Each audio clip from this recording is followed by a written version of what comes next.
An anthology about the bad, the short-lived, and the forgotten shows and events in television history. This is It Was a Thing on TV. Punisher! Control! Tell me before I change my mind! I give you Super Train.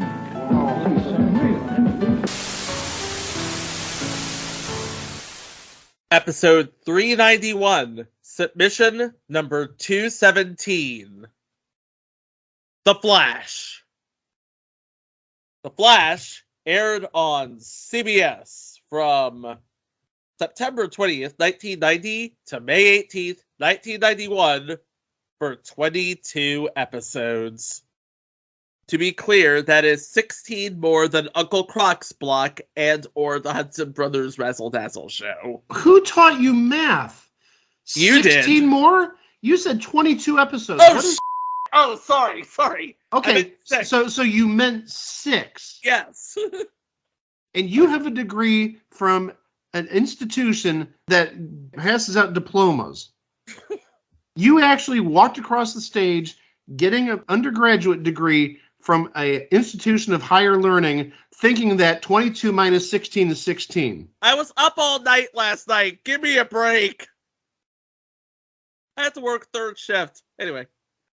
Do we just want to do theme music, or does Greg have anything to add? No. Just go to the theme music.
Can we talk about that theme music before we get into the story here? Oh, man. Danny Elfman. Right in the theme. A year after he wrote the iconic Batman theme song. You can tell that this show was taking a lot, and I mean a lot of cues from Batman 89. Oh, they advertised it. 1989 was Batman. And now 1990, it's The Flash, baby. Wait, did you say Batman 89 or Fat Man 89? Oh, no. Oh, no.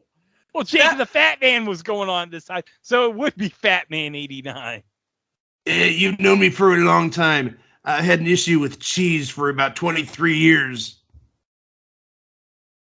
Wouldn't it be great if we had a whole series of movies based on Fat Man? On the Fat Man, yeah. Yeah, Fat Man Forever, and Fat Man and Robin, Fat Man and Superman. Yeah. Fat Man and Superman, Dawn of Justice. Spoiler alert, the Fat Man's mother is named Martha, too. That's the one thing from Batman v Superman everyone gives crap about, how both their moms are named Martha. But really, when you think about it, yeah, their names are both Martha. You're not wrong. Yeah, and nobody ever thought of that till then. So if you were following the upcoming Flash movie, as well as the CW series, The Flash, by the way, that's a never cover because it is just wrapping up its 8-season run. 8 seasons! Yeah, we'll talk about it in the year end. But anyway, you know the story. Barry Allen is a crime scene investigator working late night at a crime lab in Central City when all of a sudden a cataclysm of chemicals and a bolt of lightning come together to allow him to tap into what is called the Speed Force. Basically, it allows Barry to run very, very, very fast. He uses his newfound power to clean up the criminal elements of Central City with the help of his friends at Star Labs, chief among which are Dr. Tina McGee and Julio Mendez. Developed by the super team of Danny Bilson and Paul DeMeo, who would also go on to develop Viper, which is another never cover on this show. I just learned that they also wrote The Rocketeer. Y'all remember The Rocketeer, right? Oh, I remember The Rocketeer. Yeah, it was supposed to be like the big movie in 91, I believe. Disney's big movie, I should say. We need to emphasize the Disney part. It needed to be Disney's big movie. So Danny Bilson and Paul DeMeo, definitely experts in the field of high superhero drama. So they developed this show alongside CBS and DC's parent company at the time, Warner Brothers Television, and featured John Wesley Shipp in the title role of Barry Allen. I should say a younger John Wesley Shipp, because we would all know him as Dawson Leary's father on Dawson's Creek, and also Barry Allen's father in the Arrowverse Flash, and also Bastion's father Barney in The Neverending Story 2. You don't look like Gerald Bickerini to me. You know who played Bastion in The Neverending Story 2? Oh, we'll talk about him later. Yes, we will. Playing his coworker at Star Labs and potential love interest Christina Tina McGee, Amanda Pays, best known as Theora Jones in the Max Headroom TV series. But like John Wesley Shipp, she too would reprise her role as Dr. McGee in the Arrowverse, more specifically the Elseworlds and Crisis on Infinite Earths events. I'll tell you right now, anytime the Arrowverse had an event, you needed to be watching all of those episodes all at once. And then, as a character created for this series, Julio Mendez, a police department scientist who is Barry's best friend, Alex Desire, known for being in The Heights with Jamie Walters, Becker with Ted Danson, and Boy Meets World as Mr. Williams. But Greg, he is also the voice of Nick Fury in the Avengers Earth's Mightiest Heroes. Cool. Meanwhile, you have, similar to Batman 25 years earlier, a rogues gallery of villains of the week instead of this overarching character story arc. And some of these characters, wow. We'll get to it as we talk about the episodes. We cannot talk about the failure of The Flash without talking about the schedule. And usually we save that for the end, but this is so important that we have to bring it up right now. Because when The Flash premiered on Thursday, September 20th, it was a 2-hour movie going up against two of the big Thursday night draws of the time. The Simpsons on Fox and Mr. Black on NBC. And to its credit, the pilot movie did rather well. It came in second in the time slot. But then CBS thought there was no way that they could beat either Bart Simpson or Mr. Black So they made the sort of unorthodox move of putting an hour-long TV show at 8:30. To its credit, it did manage to hold an audience after that. But then it kind of sort of got lost after baseball's postseason. Oh, yeah, because this was the first year CBS had MLB. We'll get to all of that in a moment, but right now, let's go over some episodes, shall we? We started off with the pilot movie, in which a laboratory accident endows a police scientist with the ability to move at superhuman speed, which he uses to battle a menacing gang as a superhero. Playing Iris West, who would be Barry Allen's love interest if it weren't for, Dr. McGee getting in the way. Paula Marshall. Of course, known for Gary Unmarried, Cupid, Californication, and being married to Danny Nucci. Currently, you can spot her on 10 episodes of the Walker reboot. AKA the one reboot where nobody tells Walker he has AIDS. We have some more names here, so I'm just going to go through them real quick. Playing Nicholas Pike is Michael Nader from Dynasty. Playing Jay Allen is Tim Thomerson. We've talked about him. He was on the Match Game Hollywood Squares Hour for a week. Playing Joe Klein, Richard Belzer. Bunch. Playing Henry Allen, legendary actor M. Emmett Walsh. Playing Corrupt Cox.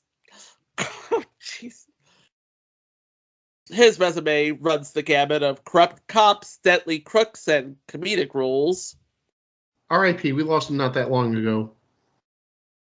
And that's pretty much it. This is your basic superhero origin story. Episode 2, Out of Control. While Barry and his colleague Julio Mendez... Oh, Greg has his finger up. What's up? You said out of control. Is Dave Coulier in this episode? I wish he was. Hey, Greg. Yeah.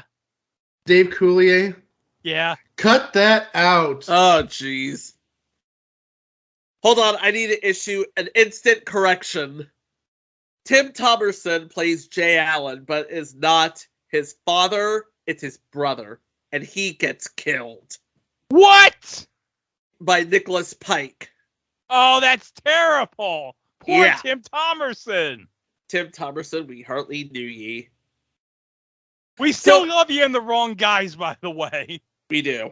Also with Richard Belzer. Hey, Mike, do you know who also was in The Wrong Guys? I'm still trying to get over the fact that he was on Match Game Hollywood Squares Hour, but who else was there? Is it up there? Oh! Oh, jeez. Yeah, you can't do a good Louis Anderson. Stop trying. You just stay in your own lane. You do Johnny Olsen just fine. What are you talking about, guys? Greg doesn't imitate me whatsoever. Chico, just move on before this insanity continues, please. Okay, I was trying to think of something to say as Burton Richardson, but I can't. Anyway, episode 2, Out of Control. While Barry and his colleague Julio Mendez investigate the murders of several homeless people whose bodies are being stolen from the crime scenes, Tina reconnects with an old friend, Dr. Carl Tanner, who has recently returned to Central City to retrieve Tina's late husband's research on genetic engineering. Barry and Tina learn that Tanner is using the vagrants in his lethal, illegal experiments to create mutations, and upon being confronted, Tanner injects himself with the unfinished serum, turning a man-monster that only the Flash manages to defeat.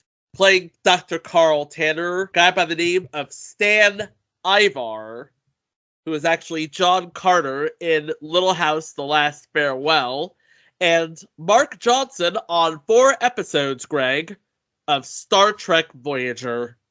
Okay. was like, we talk about TNG, we talk about the new school of Star Trek episodes. We don't talk about Voyager that much. You know what I say whenever Star Trek Voyager comes up? Right. And playing Tanner Transformed, a guy that we actually talked about on this podcast earlier, Sven O. Thorson from Captain Power and the Soldiers of the Future, under a whole lot of makeup. And that's another thing we have to talk about on this show. Because Batman raised the bar for superheroes in Hollywood. You could not get away with spandex in 1990. Oh, no, you couldn't. You needed to make the suit that they made. And it couldn't just be, red and yellow. It had to be muscular red with definition and with gold trims and whatnot. You couldn't get away with that Legends of the Superhero crap? No.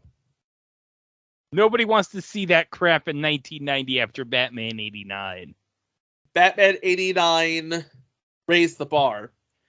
Fun fact about this episode, a police officer calls for backup at the corner of Gardner and Fox, which was a reference to Gardner Fox, co-creator of the original Golden Age Flash. Episode 3, Watching the Detectives. Barry's secret identity is uncovered by Megan Lockhart, a private investigator employed by corrupt district attorney Thomas Castillo, whose collaborator, mobster Arthur Simonson, has hired an arsonist to torch buildings in the waterfront area as part of Castillo's efforts to bring legalized gambling into Central City on behalf of organized crime. Just wait another 30 years for that to happen. Castillo blackmails Barry into becoming a secret accomplice, enabling Barry to acquire evidence of Castillo's crimes, including his plans to control the mob bosses and seize control of their businesses. Upon learning of this, Simonson rigs a bomb in Castillo's car, and Castillo is subsequently assassinated when he turns the ignition. Lockhart, having grown attracted to Barry, surrenders the evidence to Barry she had compiled in order to protect his secret. Megan Lockhart in this episode, played by Joyce Heiser, whose credits include Just One of the Guys, This Is Spinal Tap, and The Hollywood Knights. Playing Thomas Castillo is Vincent Guastafaro, known as Deputy Rick Cologne in Friday the 13th, Part 6, Jason Lives. And then we have as Arthur Simonson, the third spoke in this triangle of terror, Harris Lascowie, known as Randy in The World According to Garp, Dr. Salinger in 2004's The Girl Next Door, and Ellie in 1995's Things to Do in Denver When You're Dead. Sadly, no longer with us. Died in 2010. We do have a name in this episode. Playing Sadie Grosso. If we haven't talked about her before, we're going to talk about her soon. Helen Martin from 227.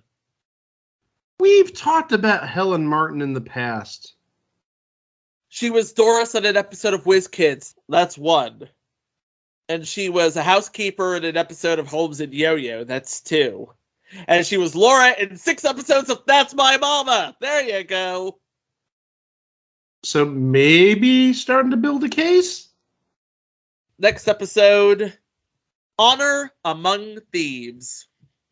Master thief Stan Kovacs assembles a team of professional thieves who the police believe intend to steal the mask of Rasputin from the Museum of Natural History.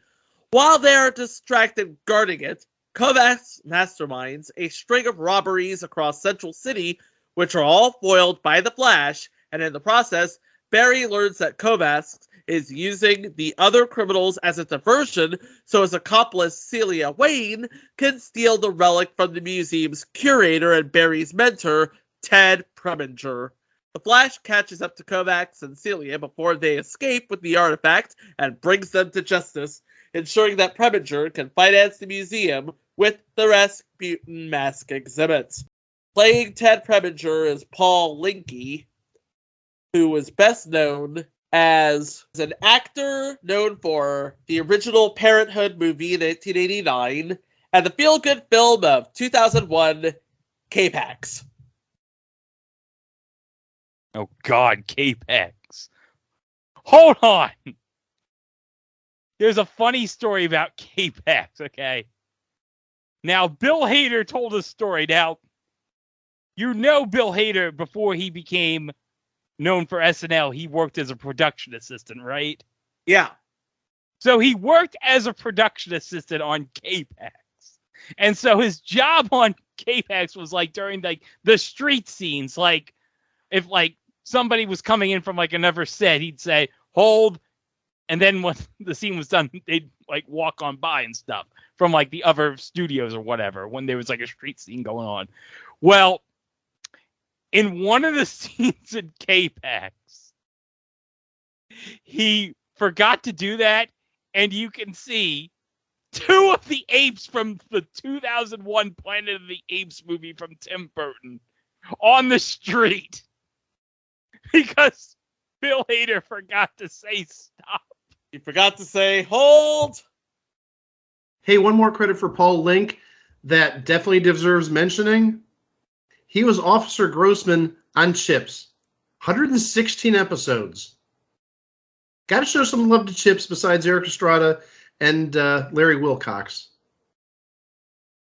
And Robert Pine. I'm sorry. Chris Pine's daddy. How dare I? I know Greg was ready to chime in there. I'm glad I got in there before he chided me. You show some respect for Robert Pine. I know. I'm sorry, Greg. I know he was like the third person that I brought up, but it was not meant in a disrespectful manner. The greatest person of our time, Chris Pine. In the role of Stan Kovach, we have Ian Buchanan, known for 20 episodes of It's Gary Shandling's show. He plays either Ian McFire or Duke Lavery, depending on the episode. He was also in one episode of the Old School Quantum Leap. Season 5, Episode 15, Blood Moon, March 10th, 1975, as Victor Drake. The third spoke, Celia Wayne, played by Elizabeth Grayson, known best for Highlander and Highlander the Raven. But the biggest name in this episode, playing Daryl Hennings, one of the thieves, Clarence Clemens. And if you don't know who he is, seriously. The E Street Band. And if you've heard Bruce's recording of Santa Claus is Coming to Town, he's the Clarence he's talking about in the song. Another tongue-in-cheek reference to the Golden Age Flash, Barry calls the police to the corner of 4th and Garrick. Jay Garrick is the civilian identity of the Golden Age Flash. Yeah, with the silly-ass helmet. Episode 5, Double Vision. Barry attempts to foil the kidnapping of Paloma Aguilar, daughter of DEA agent Peter Paul Aguilar, who is scheduled to testify against drug lord Ruben Calderon. However, Calderon's enforcer, Marcos Trackman, utilizes a potentially fatal advanced microscopic device to control Barry's nervous system and force him to help them kidnap Paloma before Tina manages to jam the device's signal. Barry and Tina then race against time to prevent a brainwashed Paloma from murdering her father while under Trackman's control. And once he's defeated, he agrees to testify against Calderon, leading to Calderon's conviction. Trackman suffers a short circuit after a fight with the Flash. Episode 6, Sins of the Father. Barry attempts to protect his father, veteran policeman Henry Allen, from Johnny Ray Hicks, a dangerous criminal that Henry arrested 15 years prior and who has escaped from prison to enact his revenge. Henry is initially dismissive of Barry's attempts to use forensic science, which Henry rejects, to locate Hicks, but they prove vital when Hicks murders Henry's old partner Pete Dinello and hires a hitman who nearly kills Henry. The Flash rescues him and brings Hicks to justice while Barry and Henry finally make amends. Emmett Walsh returns as Father Henry Allen. Playing his wife, Nora Allen, Priscilla Pointer. Best known as the mother of Amy Irving and the husband of Jules Irving. She was Dr. Elizabeth Sims in A Nightmare on Elm Street 3, and she was Miss Cox in the Kick the Can segment of The Twilight Zone, the movie. Yeah, the Spielberg-directed segment of Twilight Zone, the movie. Yes, Greg, because Spielberg was married to Amy Irving at the time. Playing the big bad, Johnny Ray Hicks, Paul Koslow. He was in Vanishing Point and Omega Man from 1971, and Cleopatra Jones in 1973, sadly, no longer with us. Episode 7, Child's Play. Barry shelters street orphans Terry and Corey Cohen, who have stolen the knapsack of a recently murdered journalist, Philip Sullivan, containing Sullivan's research on a highly addictive synthetic drug known as Blue Paradise on a floppy disk. Because, you know, the war on drugs was still a thing in 1990. Developed by notorious drug designer Beauregard Lesko, Terry is nearly turned into an addict while meeting Lesko to exchange the disc for $1 million,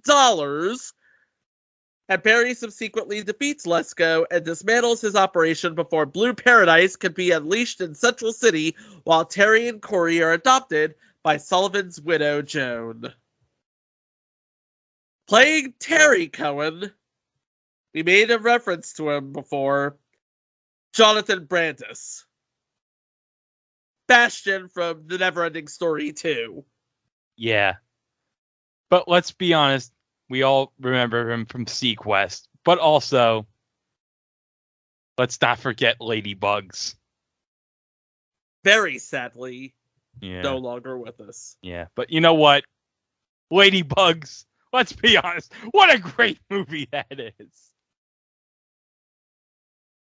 I guarantee you, though, Ron DeSantis, he does not like ladybugs. Jeez! He went there, folks. Couple of big names on this.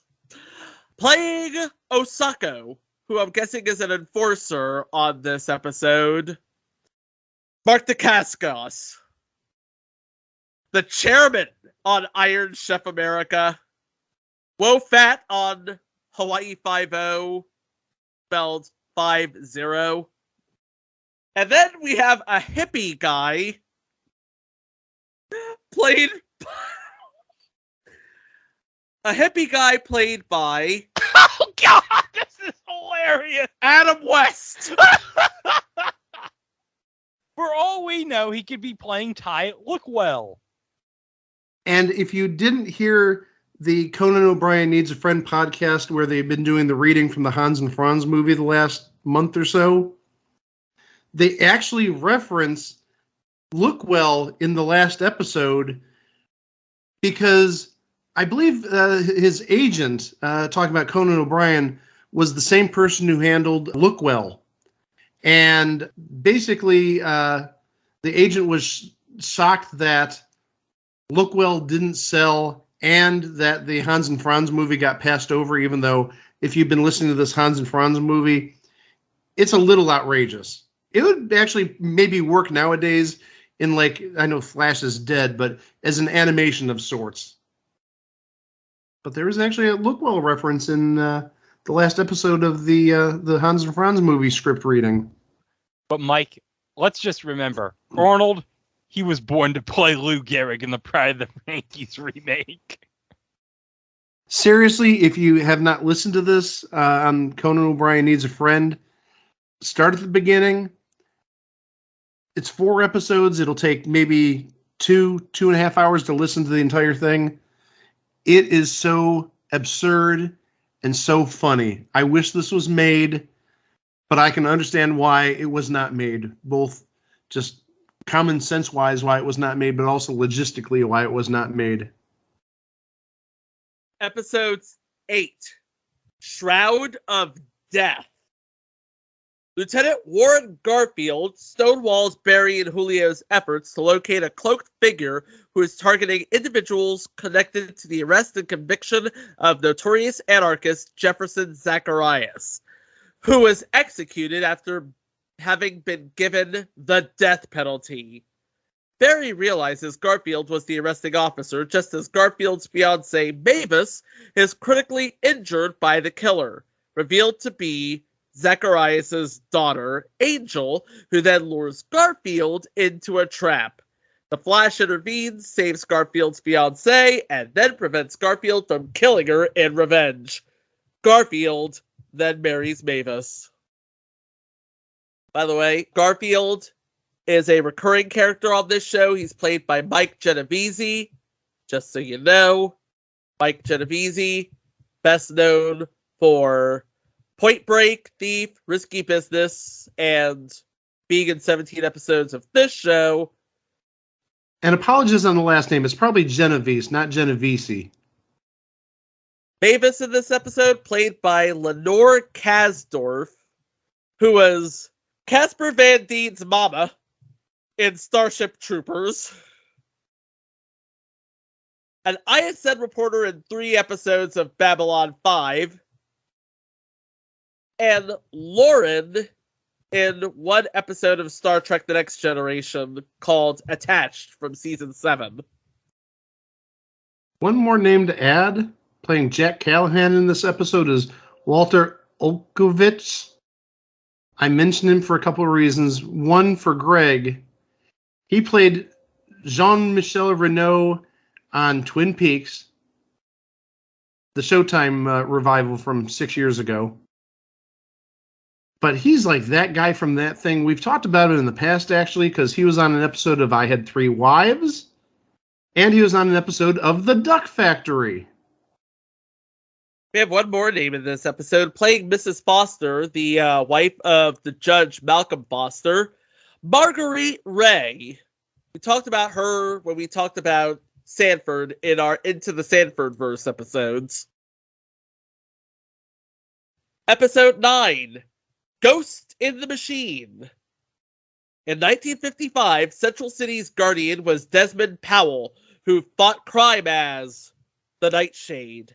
His last nemesis, a criminal mastermind known as the Ghost, is believed to have died after a confrontation, causing a guilt-stricken Powell to retire. However, the Ghost has in fact preserved himself in cryogenic suspended animation. This is where it gets nutty, friends. Resurfacing in 1990, where he hijacks Central City's power grids and holds the city for ransom, forcing Powell to return to action and join forces with the Flash. Together, they defeat the Ghost, who had wired himself into the city's electrical network, and save the city. Oh, Dr. Desmond Powell, played by Jason Bernard, who was the boss of Herman on Herman's Head. And he was also the blind jazz musician in All of Me, if I'm not mistaken. But aside from those 2 roles, he too was a that guy from That Thing. Playing the role of the Ghost, Anthony Stark. I remember him from Return of the Killer Tomatoes as Chad Finletter. Of course, that would be adapted into the cartoon version of Attack of the Killer Tomatoes. The less said about that, the better. But if I'm not mistaken, he was also in The George Carlin Show, among other things. He's still working to this day. Last thing we saw him in was an episode of 911 Lone Star, which is still going to be on Fox while 911 moves to ABC. I'm guessing that's because Disney now owns the 911 franchise. I believe you are correct, sir. But we have to talk about this name here. Playing Belle Crocker, Lois Nettleton. Legendary actress. Sadly, no longer with us. Yeah, she was on Pyramid a lot. Episode 10, Sight Unseen. Brian Gideon, a disturbed chemical engineer, learns that Star Labs is producing nerve toxins based on his research for the United States government and uses a stealth device to infiltrate Star Labs and retrieve the toxins. His plan traps Tina and her employer, Ruth Wernicke, in the lab, where they are exposed to a deadly neurotoxin. While attempting to locate both Gideon and a cure, Barry clashes with federal agent Jack Quinn, who is trying to cover up his own involvement in the emergency. Barry confronts Gideon, who injects him with the toxin in order to escape, but Barry is able to burn it out of his body and use his blood to inoculate Tina and Ruth. Gideon is then arrested while Ruth cuts ties with Quinn, who is suspended when the activities he illegally sanctioned for Gideon are exposed. Christopher Neame plays Brian Gideon. Deborah May plays Ruth Wernicke. Episode 11, Beat the Clock. Was this better than the last episode in 1980? I can safely say that more people watched it. Burn! Barry and Julio are tipped off that Wayne Cottrell, a famous jazz saxophonist on death row for the murder of his wife, lounge singer Linda Lake, is innocent, and they have less than an hour to find evidence to acquit him. They ultimately learn that Linda was kidnapped by Wayne's brother, Elliot Cottrell, who wanted to ruin his brother's life out of jealousy, and that his enforcer, an ex-warlord and singer named Whisper, murdered another woman who was then put in Linda's place in a fixed car accident designed to lead back to Wayne. After incapacitating Whisper, Barry carries Linda to the execution chamber. They arrive in the nick of time to save Wayne before the execution is carried out. Wayne is reunited with Linda while Elliot is arrested.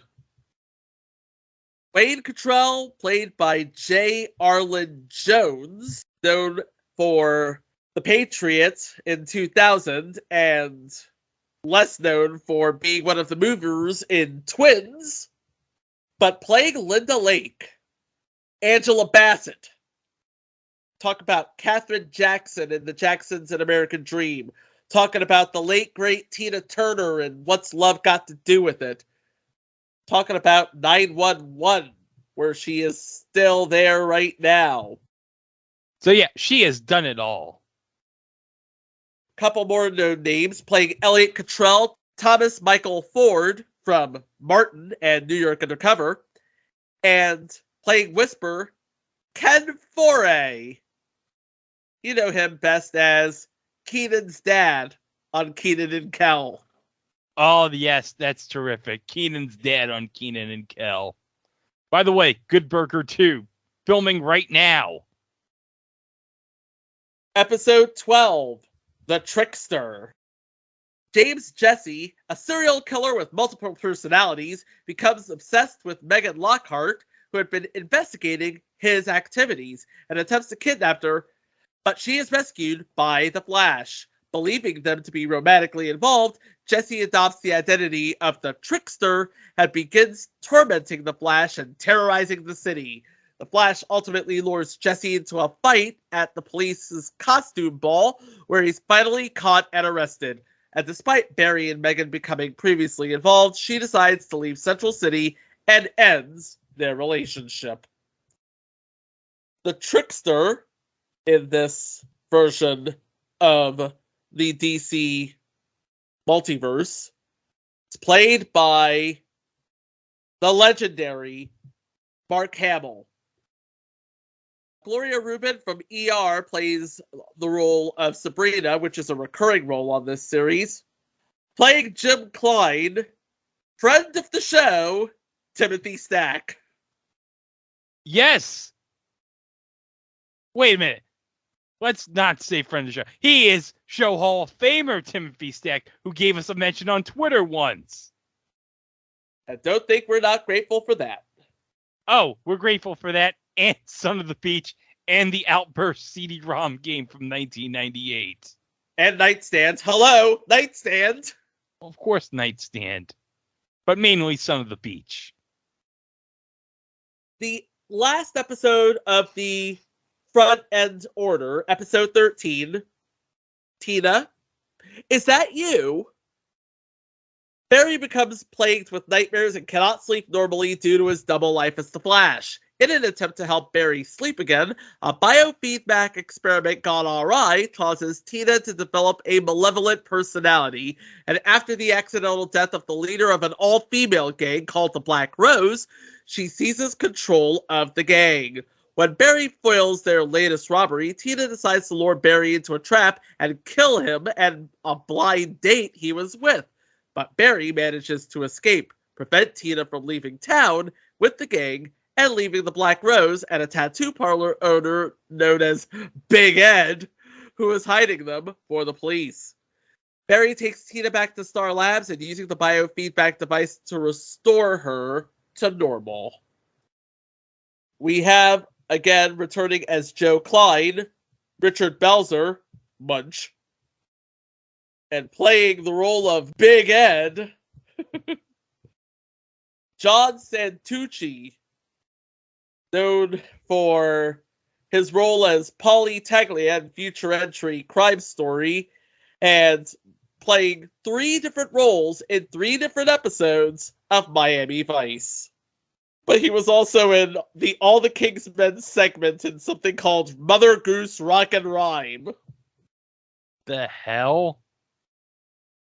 I think it's a made-for-TV special that includes rock and roll and rap and Mother Goose. Oh, that's terrific. Mother Goose rapping. That's what we want to hear. Mother Goose being hip to the times and rapping. Let me just say this. Mother Goose would be a better rapper than the dragon on Tic-Tac-Toe. After that, I really think we need to take a break.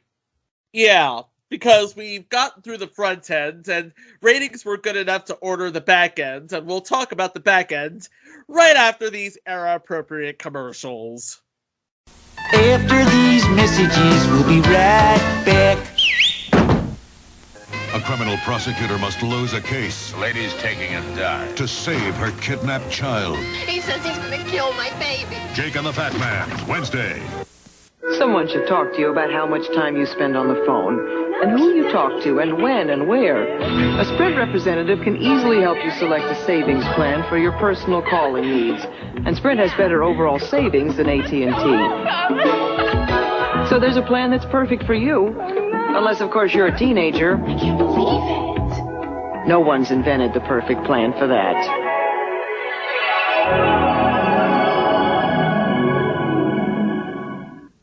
She turned the highbrow detective into a butler. I live to serve. But to solve a deadly mystery, it's hard to get good help over My Dead Body. Then Bobby and April's honeymoon in Paris becomes a terrorist nightmare. One wrong move, and she's dead. Susan Lucci in the season premiere of Dallas, Friday. Can a pretty girl come between two brothers? Can I help it if I'm a total babe? Or can they stop in the name of love? On The Family Man. Then, on The Hogan Family, will Sandy buy into the boy's new motorcycle? Sandy, do you mind? These are our wonder years. Or will it cause a big break in The Hogan Family? It's all Saturday. Behind every American Express card is a tradition of world service. Freedom to spend with no preset limits. Automatic protection for everything you buy. Access to cash when you're far from home. American Express is always there to provide our best personal service to every card member, around the corner or around the world. Membership has its privileges. Will Clark ignites the Giants against Ryne Sandberg and the Cubs, or see hot-hitting Lenny Dykstra lead the Phillies against the first-place Reds, Saturday.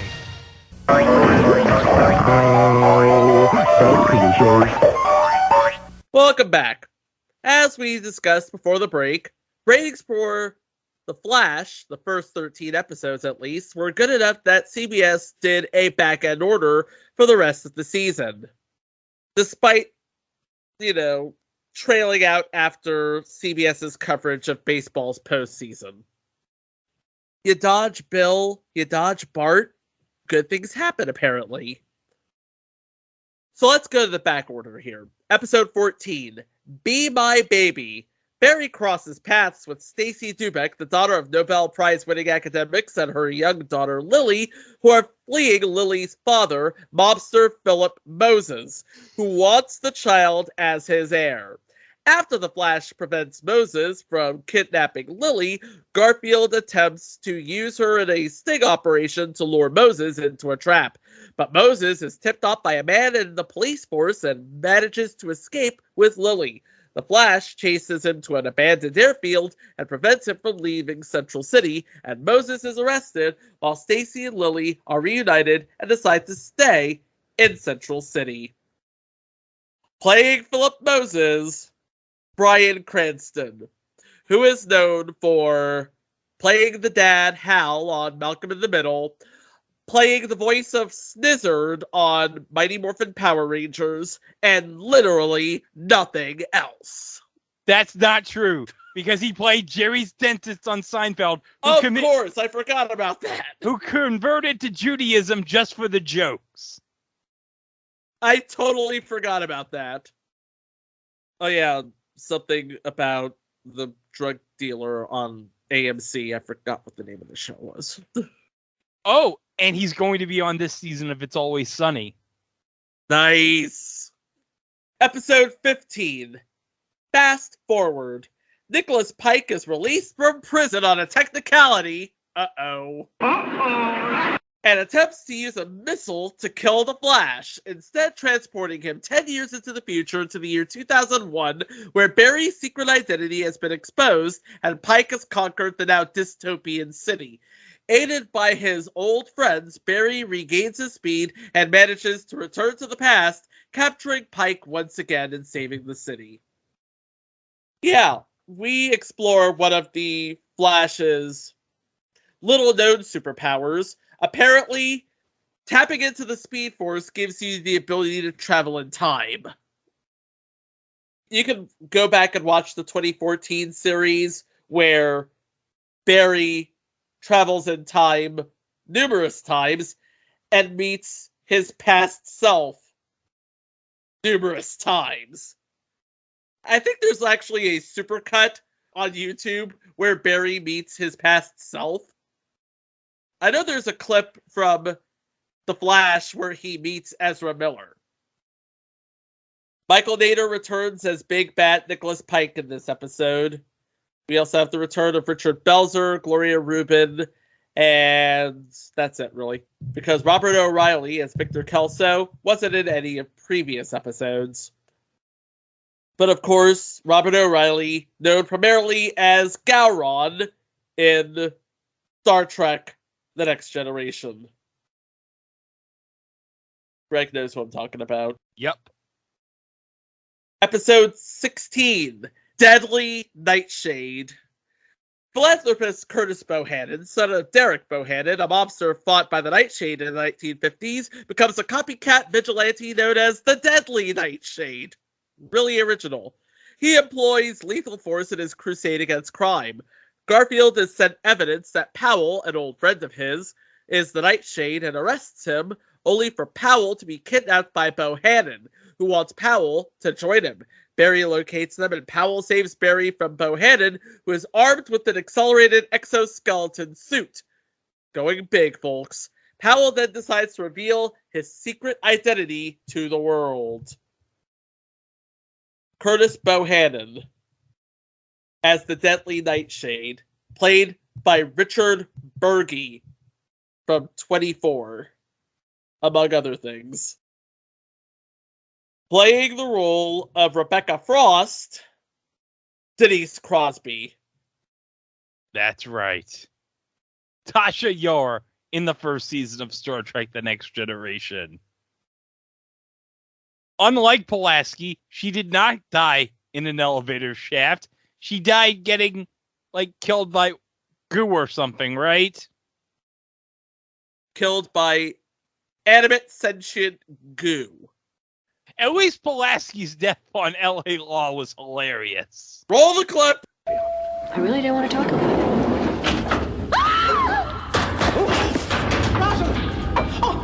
Oh my God!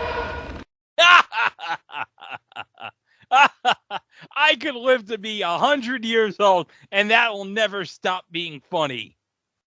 Staying in the Star Trek universe, playing the role of Felicia Kane, Jerry Ryan, a.k.a. Commander Annika Hansen of the rechristened USS Enterprise G.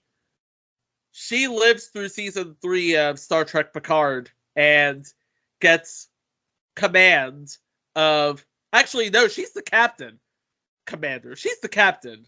Randy Hunziker is the commander. Yeah, but she's technically in command of the ship.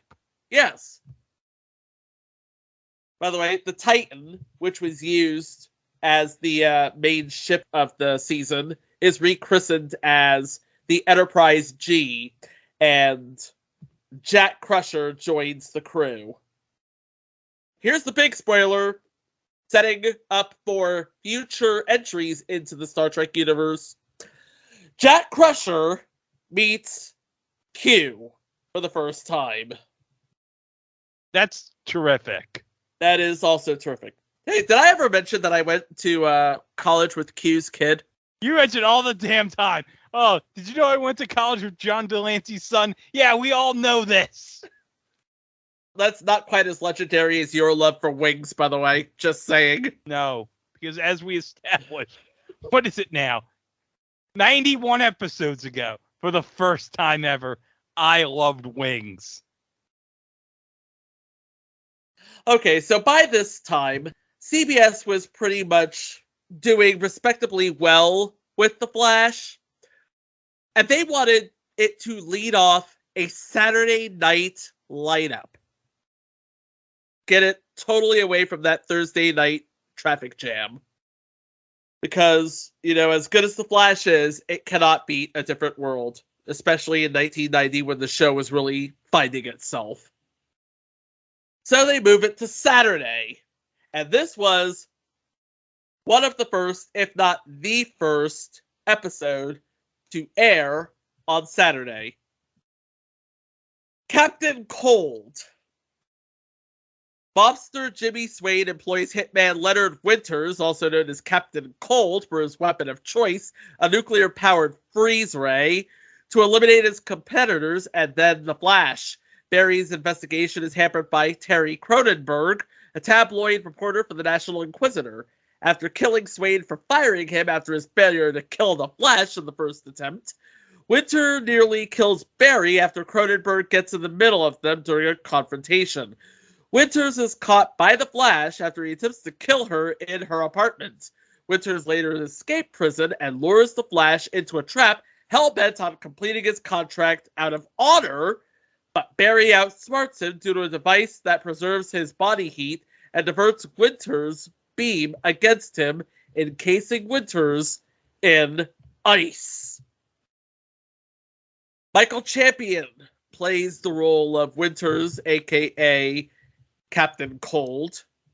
Michael Champion, best known for Total Recall as Helm, Beverly Hills Cop as Casey, and as a prehistoric man in seminal comedy classic History of the World Part 1. Not to be confused with the Hulu version, History of the World Part 2. Also in this episode as Johnny Choi, Francois Chow, who played the Shredder in Teenage Mutant Ninja Turtles 2, The Secret of the Ooze. Babies! They're babies! Still acting as that guy from That Thing. Greg, I know where you're going. What is it? He played Bong on 3 episodes of the final season of Barry. Oh, yes. I'm guessing he was part of Fuchs's gang. Yeah. He was Bong. Oh, Mike, in the last, 3 episodes of Barry, Stephen Root, he gets thug-lifed. The F. He's got tattoos all over his body. It's, incredible. I have no comments. And he is going to be in the upcoming Avatar: The Last Airbender reboot film. Or TV show. Okay. That's cool. Episode 18, Twin Streaks. I get it. Twin Streaks. Because Twin Peaks is on the air at this time. It's a pun and an evil twin episode all in once. Barry is cloned by Dr. Jason Brassel, who names the clone Pollux, who Brassel designs a blue variant suit for. Upon learning that he is a clone and not a real person, Pollux goes on a rampage and comes into conflict with the Flash, who is currently suffering symptoms of stress and fatigue. Hi, how you doing? Brassel attempts to kill Barry after Pollux throws a bullet into him, but Pollux takes the bullet and dies in Barry's arms, while Brassel succumbs from the injuries Pollux had earlier inflicted on him. Obviously, John Wesley Shipp in a double role as the Flash and Pollux in this episode. Playing Jason Brassel is Lenny Von Dolan, who is known best as Burton Jernigan in 1997's Home Alone 3. The only good thing from that movie was Scarlett Johansson. That's it! But he's been in episodes of The Orville, Twin Peaks Fire Walk with Me, and was the voice of a local pedestrian population in Red Dead Redemption 2. Sadly, no longer with us, died last year. Episode 19, Done with Mirrors. Sam Scudder, a criminal mastermind who uses mirrors and holograms to commit his crimes, steals an advanced battery from Star Labs' Silicon Valley division, which is then stolen from him by his partner, Anastasia Masters, who flees to Central City and seduces her former classmate Barry into sheltering her in his apartment. Scudder kidnaps both Barry and Tina's mother, Jocelyn Weller, whom he mistakes for Stasha's buyer, to force Stasha to deliver the battery. And when I say both Barry and Tina's mother, I mean Barry and a woman who happens to be Tina's mother. Can you imagine? He rescues Tina, who has been lured to the station where Stasha was trying to sell the battery, pummels Scudder, and arrests Stasha, returning the battery to Star Labs. Sam Scudder, also known as the Mirror Master, played by David Cassidy. Oh, wow. David Cassidy. Was he a man undercover? Not in this particular case, no. Oh, that's a shame. And playing his partner, Stasha Masters, Sydney Coleman, known as Suzanne Modeski on 2 episodes of The X-Files, and Hope Adams / Hope Wilson / Hope Newman on 113 episodes of Your Mother's Stories, namely The Young and the Restless. Episode 20. Good night, Central City. Petty crook Harry Milgram and his cousin, scientist Roger Braintree, plan to use a sound wave device developed by Braintree, which places people in an induced slumber to rob Central City. Milgram fakes his death during a test run, then pins the blame for a robbery on Barry, who races against time to both prove his innocence and prevent Milgram, Braintree, and a group of professional gangsters from conducting a citywide robbery after discovering the induced sleep is fatal if the sleepers sleep too long. In the end, Barry triumphs with Milgram, who had killed Braintree, arrested, clearing his name, and humiliating an overeager internal affairs agent. Playing Roger Braintree, Bill Mooney, the original Will Robinson, and later on Babylon 5. And playing his partner Harry Milgram, Matt Landers, more of a stage actor. He was the replacement of Sonny at Grease in the Royale Theater, and he was nominated for a Drama Desk Award. Sadly, no longer with us. Episode 21, Alpha. Barry and Tina befriend Alpha, an android assassin developed by the NSIA, a United States government division who refuses to kill, and protects her from another android assassin, Omega, sent to retrieve her. The Flash ultimately destroys Omega and helps Alpha evade the NSIA and escape Central City before a bomb inside of her goes off. Later, she leaves to start her life anew. Playing Alpha, Claire Stansfield, known for such early 90s fare as Drop Zone and The Doors. She was also Sid in 2 episodes of Twin Peaks. And she played Tara James in the previous entry, Two of a Kind. And finally, Trial of the Trickster. James Jesse is brought to trial for his previous rampage in Central City. Jesse later escapes from the courtroom with help from an obsessive fan, Zoe Clark, and becomes the Trickster once again, with Clark as his assistant, Prank. They brainwash the Flash into joining them and wreaking havoc, damaging the Flash's public image, but Jesse ultimately betrays Clark and leaves her to the police. Tina and Megan join forces to manage to break Barry free in time to prevent Jesse from executing the lawyers and the judge involved in his trial. Jesse is then captured and put in a padded cell, while the Flash is embraced as a hero by the people of Central City. Barry turns down an offer to move to San Francisco with Megan because he is not ready to say goodbye to Central City. It's the season finale the way only a season finale could be written. It sums up everything, it leaves the door open for new adventures, and gives a sense of closure. Of course, Mark Hamill returns as the Trickster, and joining him as Prank / Zoe Clark, Corinne Bohrer, who we talked about in previous entry, Free Spirit. That's right. But let's not forget, she was in the greatest Police Academy movie of them all, Police Academy 4: Citizens on Patrol. There you have it. That's the series. And I gotta say, it wasn't a bad show for what it was. So, what happened?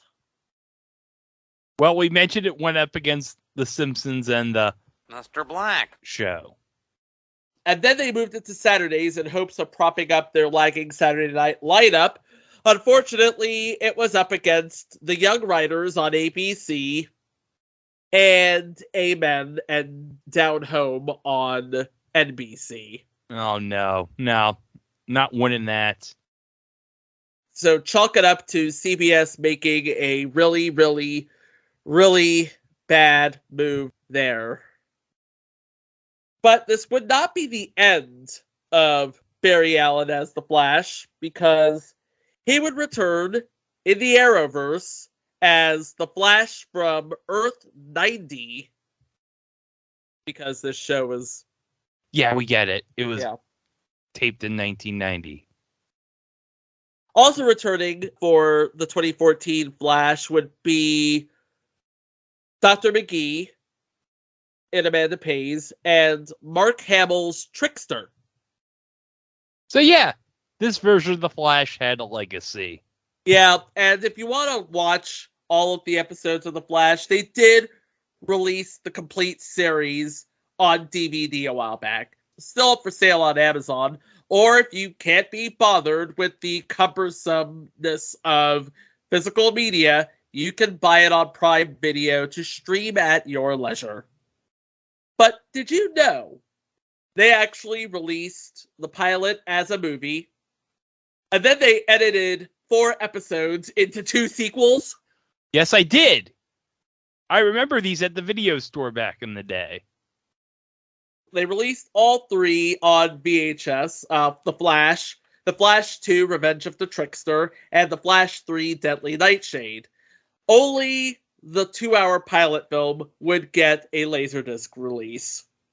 Oh, that's a shame. I really wanted to see Mark Hamill's Trickster on Laserdisc. Yeah, this version of The Flash had a bit of a legacy and actually a bit of closure especially in the Arrowverse, where, and this is from Truth by Consensus Wikipedia, he reappeared in Crisis on Infinite Earths, having been captured by the Anti-Monitor, that's not the Monitor, but the Anti-Monitor, and forced to power his antimatter cannon to destroy the multiverse. Despite being freed by Earth-1 Flash and his allies, he ultimately sacrifices himself to destroy the machine, seeing his life with Tina, whom he had married at some point, literally flash before his eyes in the form of a clip from the original series pilot episode. After that filming, Ship told the Flash showrunner Eric Wallace, "Thank you for giving me this opportunity to close a chapter." Well, that's nice. That's very nice. So, not only did Ship play his version of the Flash in 2 different series, he also played the Earth 3 version of Jay Garrick, the Flash. The original Flash, the one with the helmet. Yeah. The one with the silly-ass helmet. Again, it's a role that obviously he is proud of and remembers fondly, and we remember this version of the show fondly as we do the 8 seasons of the current version of The Flash. And I bet you didn't know that this version of The Flash spawned a comics franchise and a video game. A video game? Yep. It was released on Game Boy in 1991 and the Master System in 1993. Oh, Jesus. So that means that this would have only been released in, like, Brazil. Because that was, like, the only country that loved the Master System. They were making Master Systems in Brazil till, like, the 2000s or 2010s. Yeah, this was actually released in Europe. Oh. Due to its scarcity, commands a very hefty price on the secondary market. So there you have it. The Flash had a legacy that 30 years later, we remember fondly. But back in 1990, it couldn't find a place on the schedule that was worthy of its greatness, and it became a very fast-moving thing on TV. Before we end the episode, we gotta do a Joey Gallo update. But a doodle, Joey Gallo, he can't hit over 200, but he can sure smack a ball over the fence. It's the Joey Gallo update. And it's not going to be a big update because Joey Gallo is on the 10-day injured list. Oh, no. So is Aaron Judge, by the way. Kiss. He hasn't played since June 1st, so nothing for the last week. Your update this week, however, last week, I showed you guys his first baseball card in a Twins uniform. That was in Topps Heritage. In Series 2 of Topps, we have the second card. Oh. And this was actually posted on social media because we are the only true source for Joey Gallo information on Twitter, apparently. This one's nice. It's Joey Gallo apparently after an at-bat or after swinging the bat. And it's just a beautiful card between the action photo and then you have the, not really him looking at the camera, but the image of his face. Very reminiscent of the 2003 series, 1983 series, 1963 series. So there's your second Joey Gallo card. This is going to be easy to find. If you find Topps Series 2 boxes out there at stores or if you go to hobby shops, this should be a pretty easy card to pull. And, I mean, it has like no value, but we got a second Joey Gallo Twins card. It has no value, but it has value to us. It has value to us, and that's really all that matters. Yes. Well, that's going to do it for this episode. Well, you can always go to our website, It Was a Thing on TV, where you can listen to the 390 episodes that preceded this one. We got all sorts of fun stuff for you. live shows, director's cuts, mini-sodes. We have that extended episode of the XFL episode we did that adds on to the XFL with the 2020 version of the XFL. And also, we are on all the socials at It Was a Thing on TV, except for Facebook. We're at It Was a Thing on TV podcast. And if you're on YouTube, don't forget to like and subscribe and ring that notification bell to stay up to date on all future injuries. So, okay, guys. Summer's coming up, so I'm just going to let you know in advance. We're going to take a light load for the summer. We're going to do a relaxing load. We're going to give you one show a week for the next couple of weeks because we're all going to be busy with some stuff during the summer. But I assure you, the episodes we got planned the next couple of weeks, they're all going to be good episodes. Starting with the one episode we got for you next week. And boy, we did Poison Ivy last year.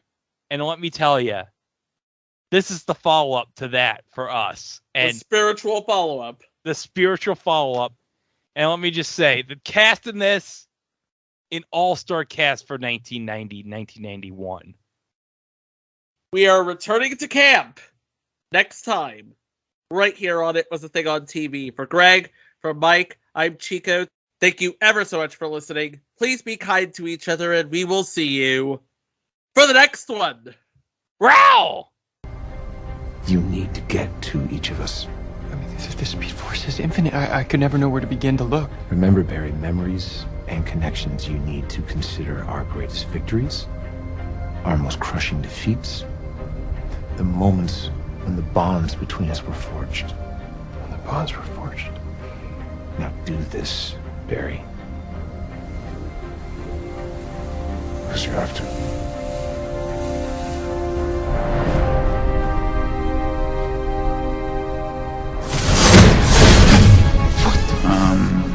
Hello? What the hell is this? I'm asking myself the same question. Literally. No, this can't be happening. What are you doing here? Well, I'll tell you that when you tell me where here is. Is this cosplay? Oh, do you want a selfie, bro? No, I'm sorry. We're not. No. I'm also the Flash. You're also the what? The Flash? The Flash? The Flash?